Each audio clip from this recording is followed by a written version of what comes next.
Potential energy जो होती है, it is possessed by a body due to, किसकी इसकी वजह से होता है? Due to its position, very good, and configuration. The energy possessed by a body due to its position, इसके प्लेस की वजह से और उसके कॉन्फ़िगरेशन की वजह से जो एनर्जी होती है, that is known as potential energy. जैसे अगर मान लो ये ग्राउंड है, यहां पर एक भाई साहब खड़े हैं, इनका नाम है चिंटू. ये चिंटू भाई साहब खड़े हैं और यहां पर एक कोई ऊपर, आप इस तरीके का मान सकते हैं कि कोई ड्रॉर है जिसके ऊपर हमने कोई एक, मान लो कोई एक बॉक्स रखा हुआ है, ठीक. तो बॉक्स का मास m है, यहां से इसकी हाइट कितनी है? h. तो इनको तो यही दिखाई पड़ेगा ना, अगर वो यहां से ऑब्जर्व कर रहा है तो कहेगा सर h हाइट ऊपर ये वो बॉक्स रखा हुआ है. तो इस बॉक्स की पोटेंशियल एनर्जी वो कितनी बताएगा? कितनी बताएगा भाई? mgh. ये आप लोग बचपन से पढ़ रहे हैं, ठीक है. So that is mgh. लेकिन ये हाइट डिपेंड हमेशा किस पर करती है? ऑब्जर्वर पर, कि चिंटू भाई साहब खड़े कहां हैं. अगर वो यहीं पर खड़े हैं, मतलब इसी फ्लोर पे खड़े हैं, उसी रूम के फ्लोर पर हैं, तो वो रूम के यहां बेस से लेकर यहां तक करेंगे. मान लो यही आपकी क्लास ग्राउंड फ्लोर पे ना होती, फर्स्ट फ्लोर पे होती, तो भी तो मैं ऐसे ही समझा रहा होता, तो भी तो मैं यही कहता कि अगर चिंटू यहां पर है तो यहीं से नापना शुरू करेंगे. बट अगर हम लोग फर्स्ट फ्लोर पे बैठे होते तो जो बच्चा सड़क पर होता, अब मान लो ये फर्स्ट फ्लोर पर है, तो इसका जो सड़क मैं ड्रॉ करूंगा वो सड़क यहां कहीं होगा. तो अगर कोई यहां नीचे खड़ा होगा तो वो तो कहेगा नहीं भाई, मैं तो हाइट ये नापूंगा. बोलो भाई, इसका मतलब हाइट जो हम यहां फॉर्मूले में लेंगे, that depends on the observer.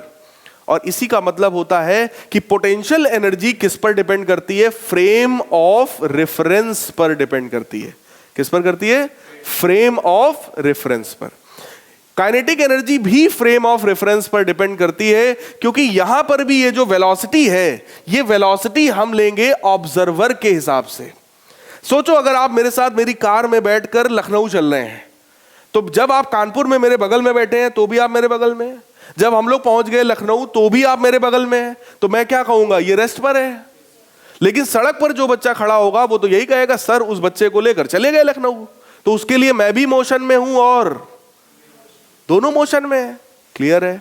इसका मतलब कि स्पीड कितनी लेनी है ये डिपेंड किस पर करता है? ऑब्जर्वर पर. यानी कि this is also dependent on frame of reference and this height is also dependent on frame of reference. इसीलिए जब भी हम लोग पोटेंशियल एनर्जी कैलकुलेट करते हैं, we always consider a reference line. क्या कंसीडर करेंगे?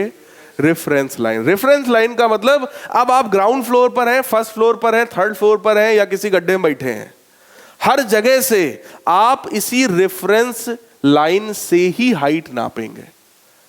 रेफरेंस लाइन लेने का मतलब, इस लाइन पर पोटेंशियल एनर्जी हम कितनी मानते हैं? 0. मतलब ये हो गया कि अब जो भी ऑब्जर्वर हाइट नापेगा वो हमेशा यहीं से नापेगा. तो अगर किसी भी क्वेश्चन में तुमने ऐसी लाइन खींची और लिख दिया रेफरेंस लाइन है, तो इसका मतलब अब हाइट मैं भी वहीं से नापूंगा जहां से तुमने रेफरेंस लाइन लिखी होगी. क्लियर है? तो सबसे पहली एनर्जी तो कौन सी हो गई? पोजीशन की वजह से, कि आपने ऑब्जेक्ट को रखा कहां है. एक चीज और ध्यान देने वाली बात है. ध्यान देने वाली बात यह है कि सर काइनेटिक एनर्जी में मास हमेशा पॉजिटिव होता है, स्पीड का स्क्वायर किया ये भी हमेशा पॉजिटिव, तो काइनेटिक एनर्जी हमेशा कैसी होती है? Positive. It may be 0, it may be positive, but it can never be negative. But in case of potential energy, it may be positive also, it may be negative also. Clear है? अब यहां पर आगे बढ़ते हैं configuration के बारे में, तो मैं इसको हटा रहा हूं, ये आप आई थिंक आप लोग को समझ में आया होगा. अब आते हैं कॉन्फ़िगरेशन पर. कॉन्फ़िगरेशन का मतलब क्या है? कॉन्फ़िगरेशन का मतलब बेटा कि ऑब्जेक्ट जिस एरिया में रखा है, जिस इन्फ्लुएंस में ऑब्जेक्ट है, जिन चीजों के अगल बगल रखा हुआ है, वो अगल बगल रखे हुए ऑब्जेक्ट्स की वजह से इसके ऊपर कौन सी एनर्जी क्रिएट होती है. कॉन्फ़िगरेशन एक थोड़ा सा टफ टर्म है, मैं आपको थोड़ा और समझाने की कोशिश कर रहा हूं। जैसे अगर मान लो एक चार्ज ये है, आपको पता है कि इसके आसपास कोई दूसरा सेम टाइप का चार्ज अगर आया, मान लो ये दूसरा सेम टाइप का चार्ज आया, तो ये वाला चार्ज इसको अपने आप रिपेल कर देगा। अगर ये रिपेल कर देगा तो बोलो अपने आप इस पर फोर्स लगेगा, ये दूर जाएगा। दूर जाएगा तो अपने आप वर्क हो रहा है, और अगर अपने आप वर्क हो रहा है तो इसका मतलब एनर्जी थी, तभी तो वर्क हो रहा है। तो वो एनर्जी क्या कहलाती है?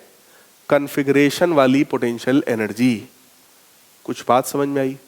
दैट मीन्स अगर यहां पर आते ही कोई नया बच्चा आए और इमेजिन करो आप सब लोग उसको दौड़ा लो, आते ही वो भाग जाए वापस, तो अगर वो भागा मतलब उसने वर्क किया, और अगर उसने वर्क किया तो उसके पास एनर्जी थी ना, और वो एनर्जी किसकी वजह से आई? क्योंकि आप सबने उसको दौड़ा लिया। बोलो यार। तो वही वाली एनर्जी कहलाती है कॉन्फ़िगरेशन की एनर्जी। एग्जांपल के तौर पे और समझाता हूं। अगर ये मास m है, क्योंकि आपने क्लास 9th में ग्रेविटेशन पढ़ रखा है इसलिए मैं ये एग्जांपल ले रहा हूं। अगर ये मास m है, ये भी कोई दूसरा मास है, ठीक, और ये दोनों मासेस के बीच का डिस्टेंस अगर r है, मासेस में अलग अलग ले रहा हूं, मान लो ये m1 मास है और ये आपका m2 मास है, ठीक, तो इन दोनों के बीच में बेटा इस तरीके का फोर्स होता है कि नहीं होता है? Capital G m1 m2 by r square. सही है। अगर ये दोनों मासेस यहां रखे हैं तो क्या दोनों एक दूसरे को अट्रैक्ट कर रहे हैं? यही तो होता है law of gravitation. Law of gravitation यही कहता है any two bodies of the whole universe always attract each other. ये आप लोग के भी सिलेबस में ग्रेविटेशन है, टर्म 1 का आखिरी चैप्टर, तो उसमें हम लोग बात करेंगे इसके बारे में। फिलहाल फोर्स जो होता है वो कैपिटल G m1 m2 बटे r स्क्वायर होता है, ये सबको पता होगा। अगर ये अट्रैक्शन का फोर्स लगा रहा है ऑब्जेक्ट अट्रैक्ट होगा। अगर अट्रैक्ट होगा मतलब डिस्प्लेसमेंट हो रहा है, और अगर डिस्प्लेसमेंट हो रहा है मतलब वर्क हो रहा है, और अगर वर्क हो रहा है मतलब एनर्जी है। तो वो एनर्जी कौन सी है? कॉन्फ़िगरेशन वाली। अब बात यह है कि सर ये फिर हम कैसे कैलकुलेट करेंगे? तो कॉन्फ़िगरेशनल एनर्जी को कैलकुलेट करने के लिए हमारे पास कॉन्सेप्ट है वही कि हमने कितना वर्क किया। तो देखो जरा, कॉन्सेप्ट यहां पर कहता है F is equal to minus du by dr। बहुत ध्यान से समझिएगा, ये क्या किया गया? Minus du is equal to F into dr। F into dr क्या है? फोर्स इंटू डिस्प्लेसमेंट मतलब वर्क। यही जो वर्क ये ऑब्जेक्ट कर रहा है वही तो उसमें एनर्जी के रूप में स्टोर हुआ है। इसीलिए फॉर्मूला क्या बनाया गया? F is equal to minus du over dr। Clear है? मतलब अगर कोई भी ऐसा फोर्स सिस्टम में है जो कि पोजीशन पर डिपेंडेंट हो, कोई भी ऐसा फोर्स है जो कि किस पर डिपेंडेंट हो? पोजीशन पर डिपेंडेंट हो, तो वहां पर बेटा पोटेंशियल एनर्जी सिस्टम में आ जाती है, और वो पोटेंशियल एनर्जी किसकी वजह से होती है? कॉन्फ़िगरेशन की वजह से। कुछ समझ में आ रहा है?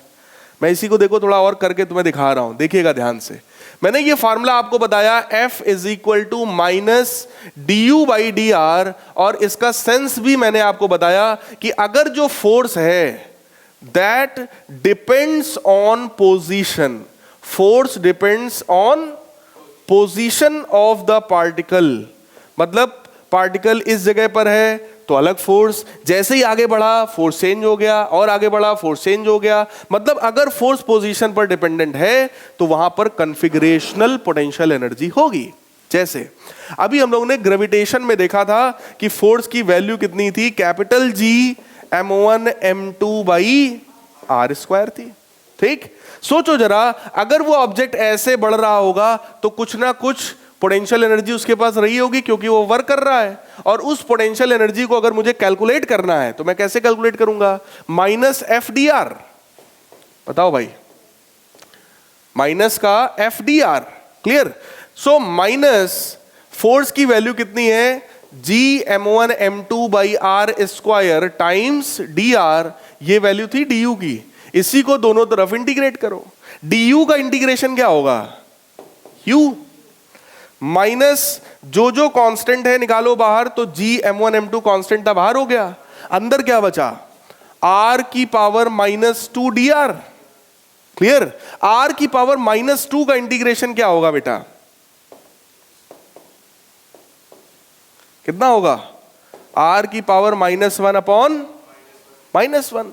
जब मैं ग्रेविटेशन वाला चैप्टर पढ़ाऊंगा आपको, तब मैं और इसके बारे में थोड़ा और डेप्थ में बताऊंगा कि ये आर के हिसाब से हम लिमिट्स भी लगाएंगे कि हम ऑब्जेक्ट को कहां से कहां तक डिस्प्लेस करा रहे हैं। लेकिन अभी फिलहाल मेरा एम वो नहीं है, मेरा एम ग्रेविटेशन पढ़ाना नहीं है। अभी मैं सिर्फ ये तुम्हें समझाने की कोशिश कर रहा हूं कि यहां पर कुछ ना कुछ पोटेंशियल एनर्जी है।